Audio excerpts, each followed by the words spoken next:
The notification chimed on my phone just as I was pulling my famous apple pie from the oven, and David's voice filled my kitchen with words that would change everything.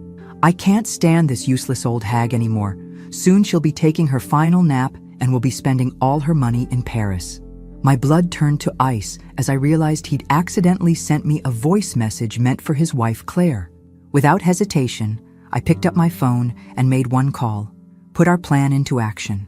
If you're watching this, subscribe and let me know where you're watching from. I'm Margaret Thompson, 64 years old, and until 30 seconds ago, I believed my son David loved me. I'd spent the morning baking his favorite pie for his visit tomorrow, humming old songs while flour dusted my kitchen counter. Now I stood frozen, holding my phone like it was a poisonous snake. The message had been brief, but devastatingly clear. David's voice, thick with irritation, complaining to Claire about having to visit the old hag again. How they were both tired of pretending to care. How they'd already picked out the Parisian hotel where they'd celebrate once I was gone. My hands didn't shake as I replayed the message. 3 years of widowhood had taught me that the people who claim to love you most are often the ones plotting your demise. But this was my own son. I walked to my kitchen window, looking out at the garden where my late husband Robert had planted roses every spring. "Well, honey," I whispered to his memory, "looks like it's time to use that plan we talked about." The plan. Robert and I had discussed it during his final months, when cancer was winning and we both knew it. "Maggie," he'd said, holding my hand in his hospital bed, "people change when money's involved. Even family. Promise me you'll protect yourself." I'd promised, though I never imagined I'd need to use our contingency plan against my own children. Now I dialed the number I'd memorized but hoped never to use. James Morrison, estate attorney and Robert's old friend, answered on the second ring. "Margaret, is everything all right?" "Jim, remember that conversation we had in July about the special provisions Robert wanted in place?" There was a pause. "Are you saying it's time?" "It's time. I'll make the calls. Everything will be in motion by morning." After hanging up, I looked around my kitchen. The pie sat cooling on the counter, golden and perfect. Tomorrow, David would arrive expecting his loving, gullible mother to serve him dessert and probably ask for another small loan to help with his mortgage. Instead, he was going to discover that this old hag had been 3 steps ahead of him all along. My phone buzzed again. A text from Claire this time. "Looking forward to tomorrow. David can't wait for your famous pie." I smiled for the first time since hearing that message. "Oh, sweetheart," I thought. "Neither of you has any idea what's coming. I should have seen the signs earlier, but grief has a way of making you ignore red flags." The changes in David started subtle. Missed phone calls, canceled visits, and a sudden interest in my finances and future planning. But looking back now, every interaction over the past 6 months had been leading to this moment. It began right after Robert's funeral, when David pulled me aside at the reception. "Mom, you know Claire and I are here for you," he'd said, his arm around my shoulders. "But this house is so big for just one person. Have you thought about downsizing?" I'd brushed it off as concern. Sweet David, worried about his aging mother rattling around in a 4-bedroom colonial. How thoughtful. Then came the visits that felt more like inspections. Claire would comment on the antique furniture, the original hardwood floors, the charming old fixtures that could be updated beautifully. David would nod along, asking casual questions about property values and inheritance taxes. Last month, they'd brought brochures, glossy pamphlets for senior living communities with names like Sunset Manor and Golden Years Estates, places where I could enjoy my retirement without the burden of home maintenance. "Look at these activities," Claire had gushed, pointing to photos of elderly people doing watercolor painting and chair yoga. "You'd make so many friends." The kicker came 3 weeks ago when David suggested I meet with his financial advisor friend. "Just to make sure your nest egg is properly managed, Mom. You don't want to outlive your money." Outlive my money. As if I was some doddering fool who couldn't balance a checkbook. I'd been managing our finances for 37 years of marriage while Robert focused on his dental practice. Now I understood their urgency. They weren't worried about my finances. They were worried about accessing them. I pulled out the folder I kept in my desk drawer, the one labeled Important Documents. Inside were copies of everything: my will, Robert's life insurance policy, property deeds, and investment accounts. Everything David and Claire thought they knew about. What they didn't know was that Robert and I had been planning for this possibility since his diagnosis. People get strange around death and money, Robert had warned me during one of his chemo treatments. Even family, especially family. He'd insisted we set up protections, trust funds, legal mechanisms, and fail-safes that would activate if anyone tried to take advantage of me. At the time, I'd thought he was being paranoid. Now I realized he'd been prescient. My phone rang. Sarah, my daughter. "Hi, Mom. How are you holding up?" Sarah's voice carried the same artificial concern I'd been hearing from David, but somehow it felt different, rehearsed. "I'm fine, honey. Actually, David's coming over tomorrow." "Oh." Sarah sounded surprised. "He didn't mention that when we talked yesterday." Interesting. So my children had been discussing me behind my back. "Sarah, can I ask you something? Have you and David been talking about my living situation?" Silence. Then carefully, "We're just worried about you, Mom. Being alone in that big house, managing everything by yourself." There it was, the same script David had been reading from. "I see. And I suppose you both have suggestions for what I should do?" "Well," Sarah's voice grew smaller, "there are some really nice communities where you could have help when you need it, but still maintain your independence." Independence. They kept using that word, but what they meant was the opposite. After I hung up, I sat in Robert's old recliner, the one I'd kept exactly as he'd left it. Even my daughter was in on it, both my children, circling like vultures, waiting for their inheritance. Tomorrow's visit was going to be very educational, for all of us. The morning arrived crisp and clear, perfect for what I had planned. At exactly 9 a.m., my doorbell rang. I opened it to find David and Claire standing on my porch, both wearing the kinds of smiles you see at funeral homes. Sympathetic, but slightly impatient. "Mom!" David wrapped me in a hug that felt rehearsed. "You look wonderful." Claire stepped forward with a bouquet of grocery store flowers. "These are for you, Margaret. David told me how much you love daisies." I'd been allergic to daisies for 20 years, but I thanked her anyway. Some battles weren't worth fighting yet. Come in. I've got coffee ready." They settled into my living room, and I noticed how their eyes wandered, cataloging, appraising. Claire's gaze lingered on my grandmother's china cabinet. David studied the family photos like he was memorizing which ones he'd keep. "So, Mom," David began after we'd exhausted the weather as a topic, "Claire and I have been thinking about your situation here." "My situation?" "Well, being alone, managing this big house, handling all the responsibilities." I poured coffee with steady hands. "What responsibilities are those, David?" He exchanged a glance with Claire. "The yard work, maintenance, grocery shopping, managing your medications." "I don't take any medications except vitamins." "Right. But as you get older..." "I'm 64, not 94. Claire leaned forward with that practiced sympathy face. "Of course you're still young and capable, Margaret. But wouldn't it be nice to have help? To live somewhere where you don't have to worry about anything?" "Like where?" They'd brought new brochures.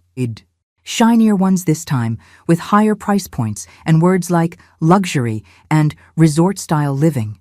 "Look at this one," David said, spreading the glossiest pamphlet across my coffee table. "Meadowbrook Estates.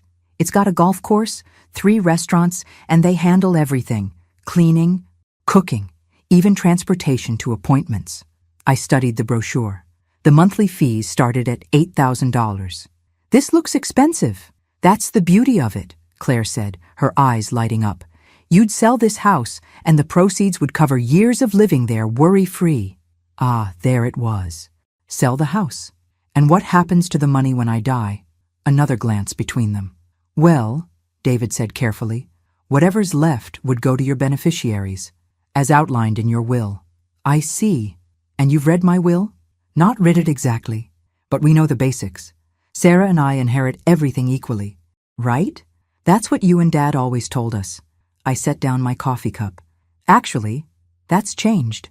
The temperature in the room seemed to drop 10 degrees. "Changed?" Claire's voice cracked slightly. "How do you mean?"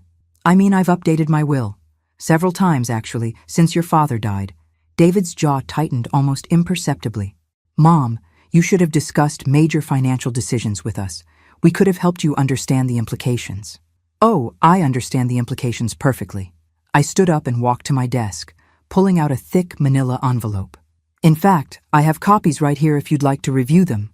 Claire was gripping her purse so tightly her knuckles were white. Margaret, surely you don't need to make any drastic changes. Your original will was perfectly reasonable. Drastic? I raised an eyebrow. Interesting word choice. David stood up abruptly. Mom, I think we should all take a step back here. You're clearly upset about something, and making permanent legal changes when you're emotional isn't wise. Emotional? I almost laughed.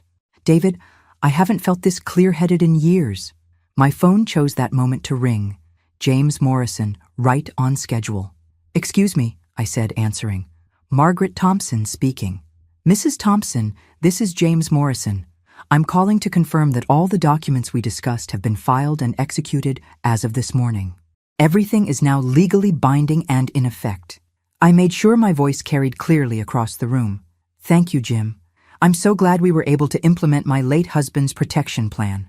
After I hung up, the silence stretched like a taut wire. Protection plan? David's voice was carefully controlled. What kind of protection plan? I smiled, settling back into my chair. The kind that activates when someone tries to take advantage of a vulnerable widow.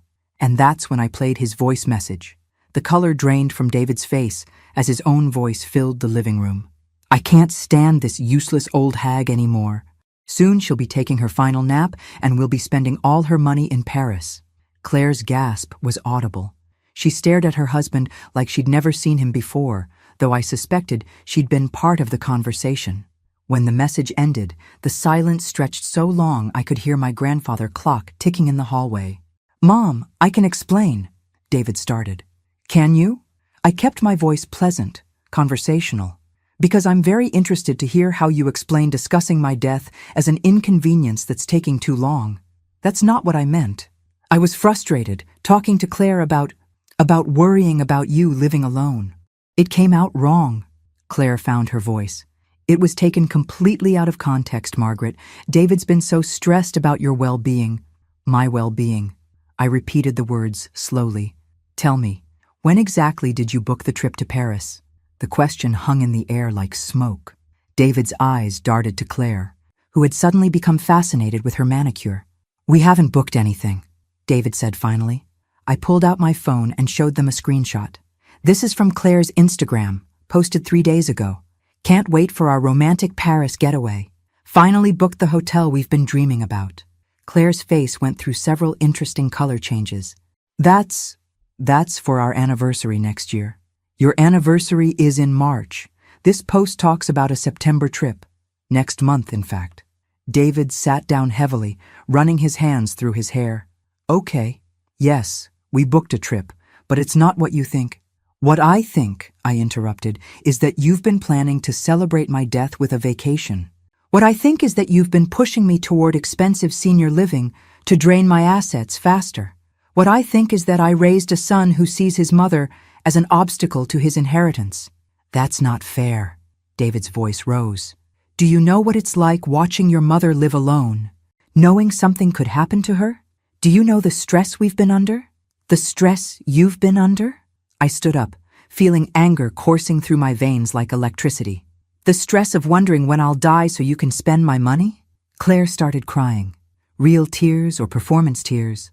With her, it was hard to tell. Margaret, please, we love you. We're worried about you. Maybe we've handled it badly, but our hearts are in the right place. Your hearts are in my bank account. David stood up too, his face flushed. Fine. You want honesty? Yes, we're concerned about your finances. Yes.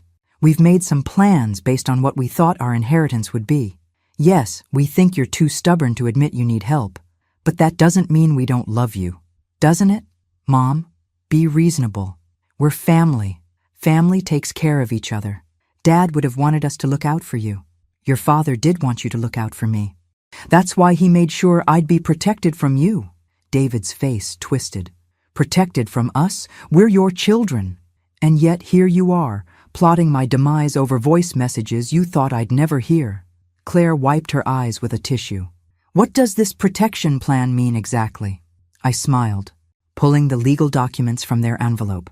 It means that as of this morning, everything has changed. My will, my trusts, my beneficiaries, all of it updated based on a contingency plan your father and I established before he died. Contingency plan for what? David demanded. For this exact situation. For the possibility that grief and greed might make my children forget that I'm a person, not just a payout. I spread the documents across the coffee table. Would you like to read the new terms, or shall I summarize? David grabbed the papers, scanning frantically.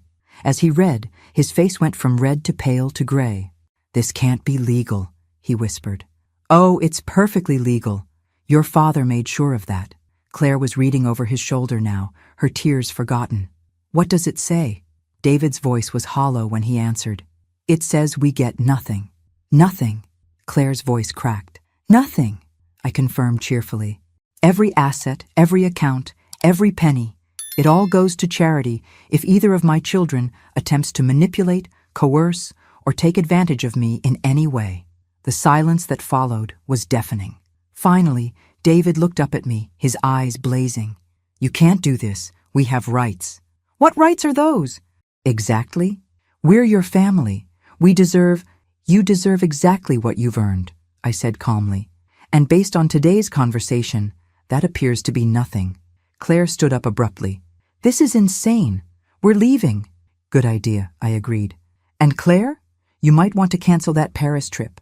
After they left, I sat in my quiet house for the first time in hours, letting the silence wash over me like a cleansing bath. My hands weren't shaking anymore. My heart wasn't racing. For the first time since Robert's death, I felt completely in control. My phone rang within 20 minutes. Sarah. Mom, David just called me. David. He's furious. He says you've cut him and Claire out of your will completely. David says a lot of things, doesn't he? Did he also tell you about the voice message he accidentally sent me? Silence. Then carefully, what voice message? I played it for her too. When it finished, Sarah was quiet for a long moment. Mom, I had no idea David felt that way about you. Didn't you? Because he mentioned that you two had discussed my living situation quite thoroughly. Another pause. We've talked about our concerns, yes, but I would never refer to you that way. What way, Sarah? Like you're a burden. Like we're waiting for you to die. I leaned back in my chair. Aren't you? Mom! Sarah sounded genuinely shocked. How can you even ask that? Because for the past 6 months, both of my children have been pushing me toward expensive assisted living, asking about my finances, and making plans that assume I won't be around much longer. What exactly am I supposed to think? We're worried about you. You're living alone in a house that's too big for you. You never go anywhere. You don't date? I'm a widow, Sarah. I lost the love of my life. Forgive me if I'm not ready to sign up for ballroom dancing classes and singles mixers. Sarah's voice softened. I know, Mom. I know how much you love Dad. But he wouldn't want you to stop living. I haven't stopped living. I've simply started living on my own terms instead of everyone else's expectations. But the will stands. Both you and David have shown me exactly how much I can trust you with my future. The answer is not at all. Mom, please. I understand why you're upset with David. That message was horrible, but I've never said anything like that about you. I've never wished you would die so I could inherit your money. She was right. Sarah had never been as crude as David. She'd simply been his accomplice. Sarah, when David suggested I move to assisted living, what did you tell him? A long pause. I said I thought it might be a good idea for your safety and social life. And when he talked about managing my finances, I said maybe we should encourage you to be more conservative with your investments. Conservative meaning what? Meaning more accessible, easier to manage when I'm too old to manage them myself? Mom, you're putting words in my mouth. Am I? Or am I finally hearing the words you've been dancing around for months? Sarah started crying then. I love you, Mom. I do. But I also have children to think about. College tuitions, mortgage payments. I thought having a better understanding of our future inheritance would help us plan better. There it was, the truth, wrapped in pretty paper, but still the truth. Your future inheritance, I repeated. Not my present life, but your future windfall. That's not fair. Fair? I almost laughed. Sarah, Fair would have been my children visiting me because they missed me, not because they wanted to assess my assets. Fair would have been phone calls asking how I'm feeling, not how I'm managing my money. We do care how you're feeling. No, you care how long you think I have left. The silence stretched between us like a chasm. Finally, Sarah spoke again, her voice small. What happens now? Now you both learn to love me for who I am, not what I'm worth, or you learn to live without either. The will is final. The trust documents are filed. The protection plan is in effect. If either of you makes any further attempts to manipulate my living situation, my finances, or my decisions, every penny goes to charity. Mom, you can't mean that. I've never meant anything more in my life. After I hung up, I walked to my kitchen and looked at David's pie, still sitting on the counter where I'd left it that morning. It had been his favorite since he was 7 years old. I'd made it with love, anticipating his smile when he tasted it. Now it felt like a monument to my own foolishness. I picked up the pie and walked outside to my garden. The compost bin was near the back fence, next to Robert's roses. As I dumped the perfect pie into the organic waste, I felt something shift inside me. The old Margaret would have saved the pie, would have wrapped it carefully, and saved it for the next visit, hoping things would improve, would have made excuses for her children's behavior, and blamed herself for misunderstanding their intentions. The new Margaret? The new Margaret was done making excuses for people who saw her as a walking inheritance. My phone buzzed with a text from an unknown number. Mrs. Thompson, this is James Morrison's assistant. Mr. Morrison wanted me to confirm that all documents were properly filed with the court today. The new provisions are legally binding as of 4 p.m. this afternoon. I texted back, perfect timing. Thank you. As I walked back toward the house, I noticed my neighbor Helen working in her garden. She waved and called out, "Everything all right over there, Margaret?" I saw David and Claire leave in quite a hurry. "Everything's wonderful, Helen," I called back. "In fact, I think things are finally exactly as they should be." 3 days passed without a word from either of my children. On the 4th day, my doorbell rang at 7 a.m. David stood on my porch, looking like he hadn't slept in a week. "Mom, we need to talk."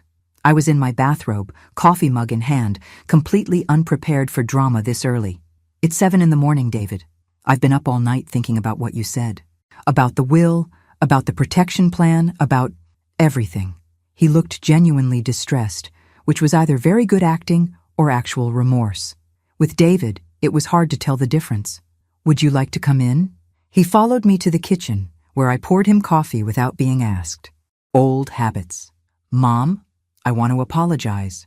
Really apologize, not just try to get back in your good graces." I sat across from him at my kitchen table, the same table where I'd fed him breakfast every morning for 18 years. "I'm listening." That voice message, hearing myself say those things about you, it made me sick. Not because you heard it, but because I actually said it in the first place. He wrapped his hands around his coffee mug, like he was trying to warm something frozen inside himself. "Claire and I have been struggling financially for months. My commission at the real estate office is down 60% from last year. We've got the mortgage, car payments, credit card debt, and yes, we started thinking about your inheritance as a solution to our problems." At least he was being honest. "We convinced ourselves we were worried about you, but really, we were worried about us. About how long we could keep up appearances before everything fell apart." "David, no. Let me finish. When I called you a useless old hag, when I talked about you dying like it was overdue library book, that wasn't frustration talking. That was desperation and greed, and I'm ashamed of myself." He looked up at me with eyes that reminded me of the little boy who used to confess to breaking my vases. "I know I can't undo what I said. I know I can't take back the months of treating you like a problem to be solved instead of a person to be loved. But I want to try to make this right. How? I don't know. I was hoping you could tell me." I studied my son's face, looking for signs of manipulation, practiced remorse, calculated strategy. All I saw was exhaustion and what looked like genuine regret. "David, do you remember when you were 12 and you stole $20 from my purse to buy comic books?" He nodded, looking confused by the change of subject. "Do you remember what your punishment was? You made me return the comics and do extra chores to earn back the $20. And what did I tell you about trust?" His voice was quiet. That it's easy to break and hard to rebuild. Exactly. You didn't just steal money from me, David. You stole my peace of mind. You made me question whether I could trust my own children to love me without ulterior motives. I know. Do you? Because the way you and Claire look at this house, at my furniture, at my jewelry, it's not with appreciation or memories. It's with appraisal eyes, like you're already dividing up the spoils. David flinched. You're right. And Sarah? She may not have said the words you did, but she's been just as eager to discuss my finances and my future living arrangements. Mom, what can I do to fix this? I leaned back in my chair, considering. I'm not sure you can, David. Trust isn't like a broken vase you can glue back together. Once it's shattered, there are always cracks. So that's it? I'm out of your life forever because of one horrible moment? One horrible moment? I raised an eyebrow. David, that voice message was just confirmation of what I'd been sensing for months. The subtle pressure to downsize, the questions about my investment strategies, the concerned looks when I mentioned home repairs or travel plans. We were worried. You were calculating. There's a difference. David put his head in his hands. So what happens now? I lose my mother because I was stupid and greedy? You don't lose me because you were greedy, David. You lose my inheritance because you showed me I can't trust you with it. He looked up sharply. There's a difference? There could be. If you can prove to me that you value our relationship more than my bank account. How do I do that? I stood up and refilled my coffee cup. Buying time to think. You start by accepting that the will isn't changing back, that the money is gone, the inheritance is off the table, and your mother is not a retirement plan. Okay. You start calling me because you miss me, not because you need something. You start visiting because you enjoy my company, not because you want to assess my competency. I can do that. And you start treating me like a person with my own wants and needs, not like a problem that needs managing. David was quiet for a long moment. Then he said, Mom, what do you want? Not what we think you should want, but what you actually want. It was such a simple question. But no one had asked me in 3 years. I want to travel, I said without thinking. I want to see Ireland and Scotland, places your father and I always planned to visit. I want to take a cooking class and learn to make real Italian pasta. I want to read books without feeling guilty about spending money on myself. David smiled. The first genuine smile I'd seen from him in months. Then why don't you? Because every time I mention travel or classes or spending money on experiences, you and Sarah start talking about fixed incomes and the importance of preserving capital. We were idiots. Yes, you were. We sat in comfortable silence for a few minutes. Then David asked, Is there any chance, any possibility at all, that you might change your mind about the will? I looked at my son, really looked at him, and saw something I hadn't seen in months. I saw the boy who used to bring me dandelion bouquets, who called me when he got his first job, who cried at his father's funeral, not just for his loss, but for mine. Ask me again in a year, I said, after you've shown me that you can love me without expecting anything in return. For the first time since that awful voice message, David smiled like he meant it. I can do that. We'll see, I said. But for the first time in days, I felt something that might have been hope. 2 weeks after David's tearful kitchen confession, Sarah showed up unannounced with a casserole and what she probably thought was a brilliant strategy. I watched through my window as she practiced her approach in the driveway, adjusting her expression from concerned daughter to loving caregiver. Hi, Mom, she chirped when I opened the door. I brought your favorite, tuna noodle casserole. It hadn't been my favorite since 1987, but I let her in anyway. Sometimes you have to let people hang themselves with their own rope. How thoughtful, Sarah. What's the occasion? She bustled around my kitchen like she owned it, heating the casserole and setting my table with my own dishes. Can't a daughter just want to spend time with her mother? She can.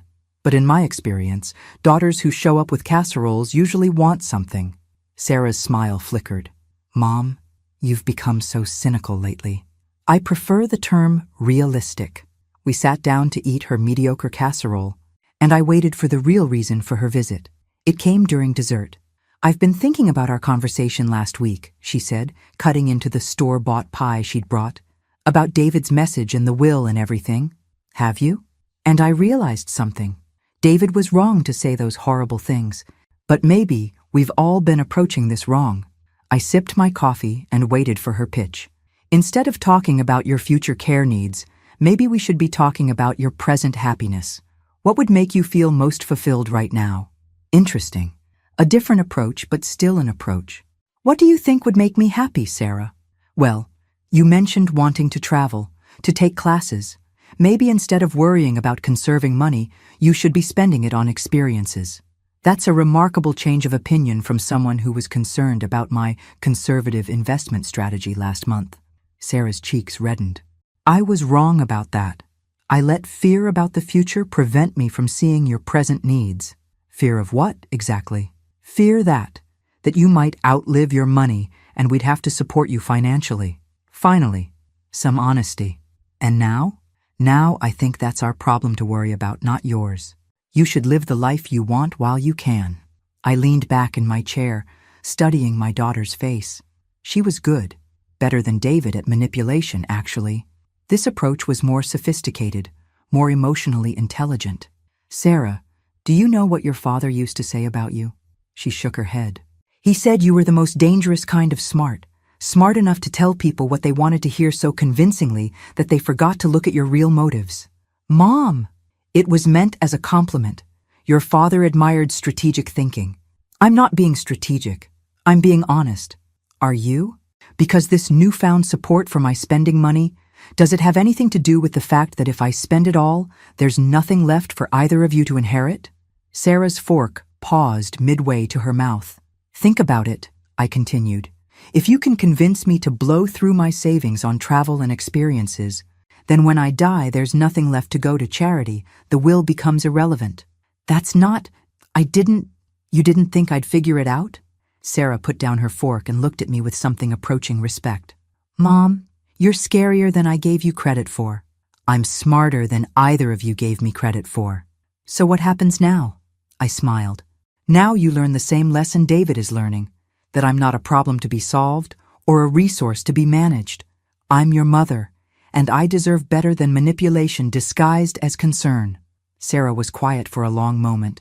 Then she asked, Is there any way back from this, for either of us? There might be, but it starts with you accepting that you have no claim on my money, my decisions, or my future. None at all. And if we do that, then maybe we can rebuild a relationship based on something other than inheritance expectations. After Sarah left, I called James Morrison. How are you holding up? Margaret, better than I expected. But I need to ask you something. That protection plan Robert set up, was there more to it than just changing the will? James was quiet for a moment. What do you mean? I mean, did Robert anticipate that our children might try multiple strategies to manipulate me? Margaret, maybe you should come to my office. There are some things we need to discuss in person. Something in his tone made my stomach clench. What kind of things? The kind that require privacy and documentation. Can you come tomorrow morning? After I hung up, I sat in my living room wondering what other surprises Robert had planned. My husband had always been 3 steps ahead of everyone else. It's what made him a successful dentist and a shrewd investor. But what else had he anticipated about our children's behavior? James Morrison's law office occupied the 2nd floor of a restored Victorian downtown.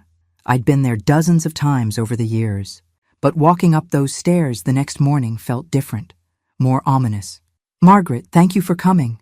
James hugged me like we were family, which in many ways we were after 30 years of friendship. He led me to his private office and closed the door. On his desk was a thick file labeled Thompson Family Trust, Confidential Provisions. Before we begin, he said, settling behind his desk, I need you to know that everything I'm about to show you was Robert's idea. He made me promise not to reveal these details unless specific triggers were met. What kind of triggers? Evidence that either of your children was attempting to manipulate or defraud you. My mouth went dry. Defraud? James opened the file and pulled out a stack of documents. Robert hired a private investigator 6 months before he died. He wanted to understand your family's true financial situation and motivations. He what? Margaret, Robert loved your children, but he wasn't blind to their character flaws. He was particularly concerned about David's spending habits and Sarah's sense of entitlement. James spread several photographs across his desk. Credit card statements, bank records, mortgage documents. David and Claire aren't just struggling financially, they're drowning. They've refinanced their house twice, maxed out 6 credit cards, and taken loans against David's 401k. They owe over $200,000 in consumer debt. I stared at the numbers, my head spinning. How did they hide this? Carefully. But Robert's investigator was thorough. He showed me more documents. Sarah and Tom aren't much better. They're carrying $150,000 in debt, mostly from trying to maintain a lifestyle they can't afford. Private schools for the kids, expensive cars, that kitchen renovation last year, all financed. So their concern about my finances was really concern about their own. They need your inheritance. Margaret, desperately. Without it, both families face bankruptcy. James pulled out another folder. But that's not the worst part. My stomach clenched tighter. There's worse. 3 months ago, David took out a life insurance policy on you. A big one. The room seemed to tilt. He what? $2 million? With him as the beneficiary. He listed himself as having an insurable interest due to being your caregiver and financially responsible for your welfare. I couldn't speak, couldn't breathe. Margaret, are you all right? A life insurance policy, I whispered. On me. It gets worse. The policy has a clause that pays double for accidental death. The voice message suddenly made terrible sense. Not just wishing I would die, but potentially having reasons to help that along. James, are you telling me that my son might actually... I'm telling you that Robert anticipated this possibility and put protections in place. He pulled out one more document. This is a letter Robert wrote to be opened only if evidence of fraud or potential harm emerged.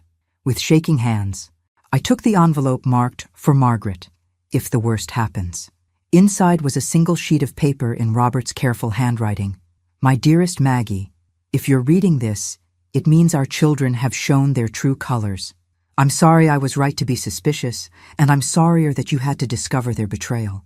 But I want you to know that you're not helpless. The investigator I hired continues to monitor the situation. If either David or Sarah has attempted to harm you financially or physically, evidence will be provided to the authorities. You are stronger than you know, smarter than they realize, and richer than they suspect. The account information at the bottom of this page will show you exactly how rich. Take control, my love. Show them that you're nobody's victim. Love always. Robert P.S. Check account 4437291 at First National. The password is rosegarden2024. I looked up at James with tears in my eyes. Robert knew all along. He knew enough to protect you. The question is, what do you want to do with this information? I thought about David's tearful confession in my kitchen, his promises to do better. I thought about Sarah's casserole and her newfound encouragement for me to spend my money. All of it. Every conversation, every visit, every concerned phone call had been contaminated by their desperation and greed. I want to see the account Robert mentioned. James turned his computer screen toward me and logged into the bank's website. When the account balance appeared, I gasped. $3.2 million, 3 times what my children thought I was worth. Robert moved money throughout your marriage, James explained. Small amounts, carefully invested, completely legally. He created a safety net that you could access if you ever needed to disappear or start over. Disappear? Margaret, your son has a $4 million reason to see you dead. Your daughter knows about the policy. The investigator confirmed she was present when David applied for it. The room was spinning again. They're both in on it. It appears so. I sat back in my chair, my mind racing. James, I need you to do something for me. Anything. I need you to arrange a family meeting, all of us, here in your office, tomorrow if possible. Are you sure that's wise? I smiled, feeling something cold and hard crystallizing in my chest. Oh, I'm very sure. It's time my children learned that their mother is full of surprises. The family meeting was set for 2 p.m. the following day. I spent the morning preparing, not just mentally but practically. I called my neighbor Helen and asked her to keep an eye on my house. I transferred money from my secret account to my checking account. I made arrangements that my children knew nothing about. Most importantly, I called the private investigator James had mentioned. Mrs. Thompson, this is Daniel Rivers. I worked for your late husband. Mr. Rivers, I understand you've been monitoring my children's activities. Among other things. Yes, ma'am. Your husband was very thorough in his instructions. I need to know everything, not just the financial information, but everything they've done over the past 6 months. What he told me over the next hour made my blood run cold. David hadn't just taken out a life insurance policy. He'd been researching my health conditions, my medications, and had even called my doctor's office, pretending to be concerned about my mental competency. Sarah had been subtly poisoning family friends against me, suggesting I was becoming confused and paranoid, setting the stage for questions about my decision-making capacity. Together, they'd consulted with a lawyer about having me declared incompetent. Mrs. Thompson, Daniel said carefully, I need to ask you something. Are you planning to confront them directly? Yes. I strongly advise against that. If they're desperate enough to consider, he paused. If they're desperate enough to take extreme measures, confronting them might accelerate their timeline. Mr. Rivers, my children may be greedy and manipulative, but they're not murderers. Ma'am, with respect, people with $2 million in life insurance policies and 6-figure debt loads have killed for less. His words hung in the air like smoke from a funeral pyre. Are you suggesting I should just hide and hope they don't succeed in having me declared incompetent or worse? I'm suggesting you let the professionals handle this. We have enough evidence to bring criminal charges for the insurance fraud alone. I thought about David's tears in my kitchen, Sarah's casserole and concerned smiles. Had any of it been real? Mr. Rivers, I appreciate your concern, but I've been handling my own problems for 64 years. I'm not starting to hide now. At 2 p.m. sharp, I walked into James Morrison's conference room, where David, Claire, Sarah, and Tom were already seated around the mahogany table. They looked uncomfortable, probably wondering why they'd been summoned to a lawyer's office. Thank you all for coming, I said, taking my seat at the head of the table. I thought it was time we had an honest family discussion. James sat beside me with 3 thick files in front of him. Mom, Sarah began. What's this about? It's about truth, Sarah. Something we haven't had much of in our family lately. David shifted nervously. If this is about the will again, oh, it's about much more than the will. I nodded to James, who opened the first file. David, would you like to explain to everyone why you took out a $2 million life insurance policy on me? The silence was deafening. Claire's face went white. Sarah's mouth fell open. What? I don't know what you're talking about. James slid the insurance documents across the table. Policy number 7749382, dated 3 months ago. Beneficiary, David Michael Thompson. David stared at the papers like they were written in a foreign language. Mom, I can explain. Please do. Explain why my son needs $2 million if I die accidentally. It's not like that. It's just, we were worried about funeral expenses, estate taxes. Estate taxes on what estate, David? According to you, I'm spending all my money on frivolous travel. Sarah found her voice. David, please tell me you didn't actually do this. Sarah, you know about the policy, I said calmly. Mr. Rivers has photos of you at the insurance office with David when he applied. Sarah's face crumpled. Mom, it wasn't supposed to be like this. What was it supposed to be like? We were desperate. We owe so much money, and we thought if something happened to you naturally, I repeated.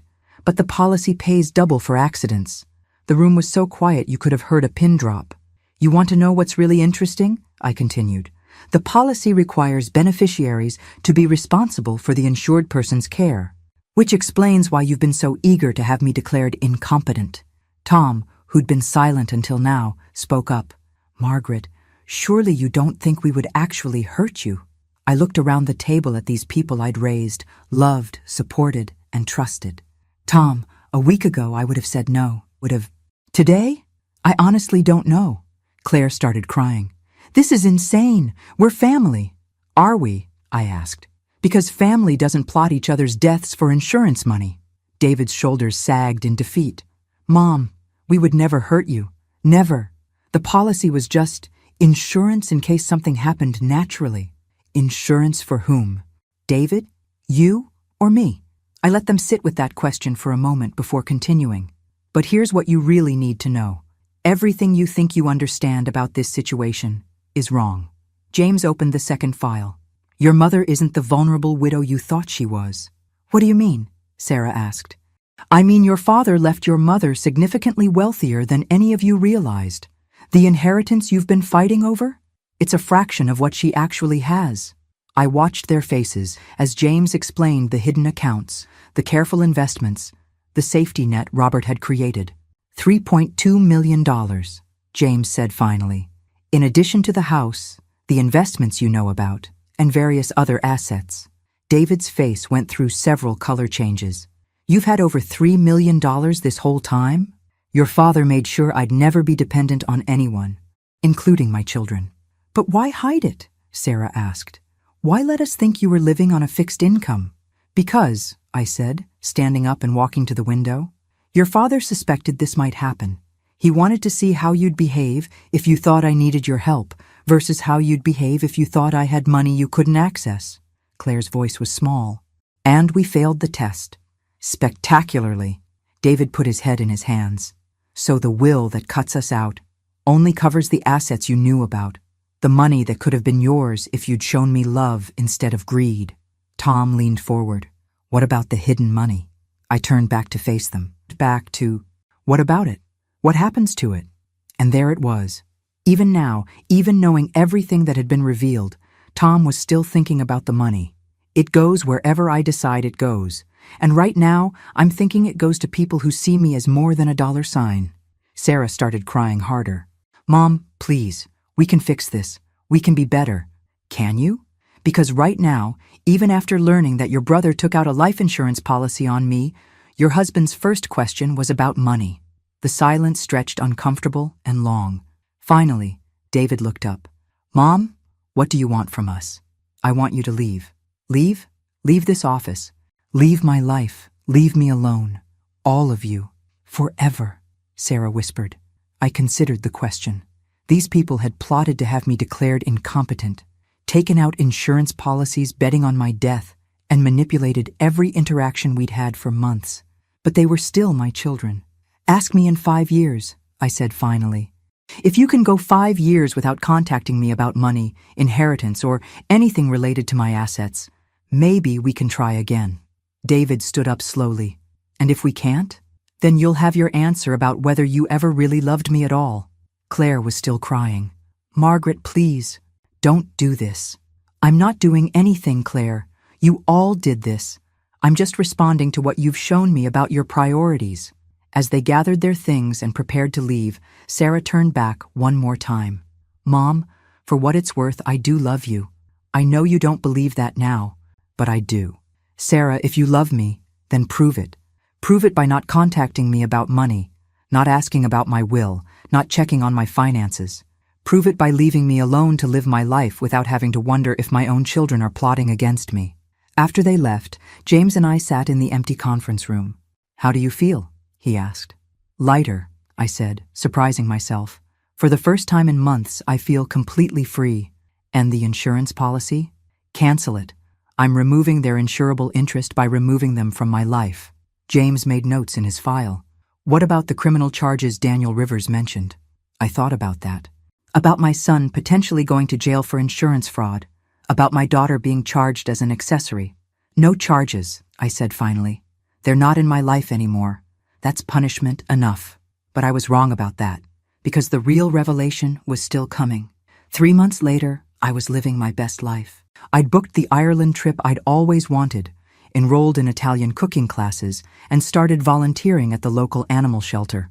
My phone wasn't ringing with manipulative check-ins, no one was dropping by to assess my competency, and I was sleeping better than I had in years. That's when Daniel Rivers called, with information that changed everything. Mrs. Thompson, I need to see you immediately. There's been a development. He arrived at my house within an hour, carrying a laptop and looking grim. What is it, Daniel? Remember how I told you I was monitoring your children's activities? Yes. Well, I've been monitoring more than just their finances. He opened his laptop and showed me a series of screenshots. These are from David and Claire's text messages over the past week. I read the first message from Claire to David. She's been gone 3 months. Maybe it's time to try a different approach. David's response. I don't think she's coming back from this. Claire. What if we were wrong about the insurance thing? What if there was another way? My blood ran cold. Another way to what? Keep reading, Daniel said quietly. David, Tom thinks we should wait longer, but I'm not sure we can afford to. Claire, the private investigator she hired might be expensive. Maybe if we make her think someone's threatening her, she'll come back to us for protection. I looked up at Daniel. They know about you? It appears so. But keep reading. The messages got worse. They'd discovered my Italian cooking classes and were planning to accidentally run into me there. They'd found out about my Ireland trip and discussed showing up at the airport to stage a tearful reunion. But the final message made my hands shake. David, if emotional manipulation doesn't work, we might have to get creative. Tom found out about Mom's real net worth. We're talking about enough money to solve everyone's problems permanently. Claire, what kind of creative? David, the kind where accidents happen to people who travel alone. I set the laptop down with trembling hands. Are they actually planning to hurt me? Mrs. Thompson, I think it's time to involve the police. But before I could answer, my doorbell rang. Through the window, I could see Sarah and Tom on my porch. They're here, I whispered. Daniel immediately called someone on his phone. This is Rivers. We need that backup now. Sarah was smiling when I opened the door, but it was a different kind of smile than I'd seen before. Calculating. Cold. Hi, Mom. We were in the neighborhood and thought we'd stop by. Sarah, I asked you not to contact me. We're not contacting you about money, Tom said smoothly. We just missed you. They pushed past me into my living room, where Daniel was quickly packing up his laptop. Who's this? Sarah asked, her voice sharp. A friend, I said carefully. Tom studied Daniel with interest. You look familiar. Have we met? I don't think so, Daniel replied, but I could see tension in his shoulders. Sarah walked to my mantelpiece, where I'd placed photos from my cooking classes.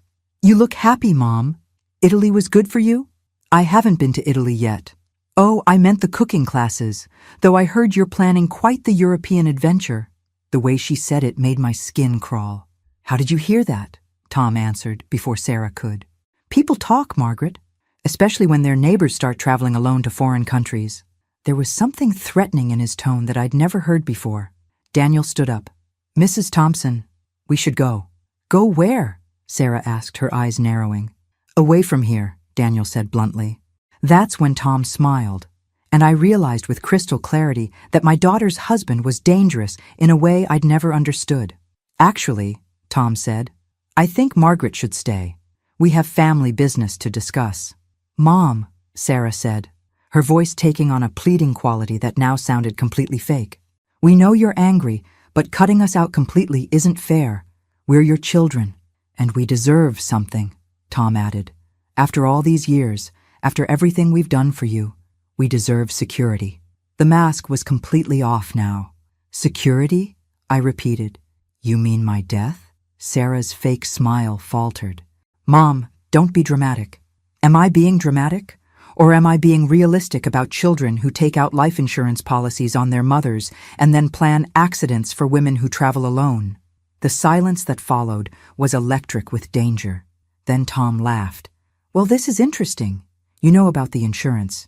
I know about everything. Do you? Sarah stepped closer to me. Because what you don't seem to understand, Mom, is that we're not asking anymore. We're telling. That's when I heard the sirens in the distance. Daniel smiled. Actually, Mrs. Thompson isn't telling you anything, but she is pressing charges. As the police cars pulled into my driveway, Tom's expression shifted from confident to furious. You called the cops? I called them 3 months ago, I said calmly. When I discovered the insurance fraud, the conspiracy to have me declared incompetent, and the plans to engineer my accidental death. Sarah grabbed my arm. Mom, you can't do this to us. We're family. I looked into my daughter's eyes and saw a stranger. No, Sarah. Family doesn't plot murder for money. As the police officers entered my house, I felt something I hadn't experienced in years. Complete and total freedom from the people who'd been slowly poisoning my life with their greed. Daniel handed the officers a thick file of evidence while I watched my children and their spouses being read their rights. Mrs. Thompson, the lead detective said, you're very lucky your husband was smart enough to protect you. Yes, I agreed, looking around my house that finally felt safe again. Robert always was 3 steps ahead of everyone else. 6 months later, I was sitting in a cafe in Dublin, writing postcards to my friends back home, when my phone buzzed with a message from an unknown number. It was from David, sent from prison. "Mom, I'm sorry for everything. I hope someday you can forgive me." I stared at the message for a long time, then deleted it without responding. Some bridges, once burned, can never be rebuilt. But sometimes, that's exactly how it should be. As I sealed the postcard to my neighbor Helen, describing the beauty of Ireland and my plans to see Scotland next, I realized that losing my children had been the most liberating experience of my life, because for the first time in years, I was free to be myself without worrying about who was plotting against me. And that, I decided, was worth more than any inheritance. Thanks for listening. Don't forget to subscribe and feel free to share your story in the comments. Your voice matters.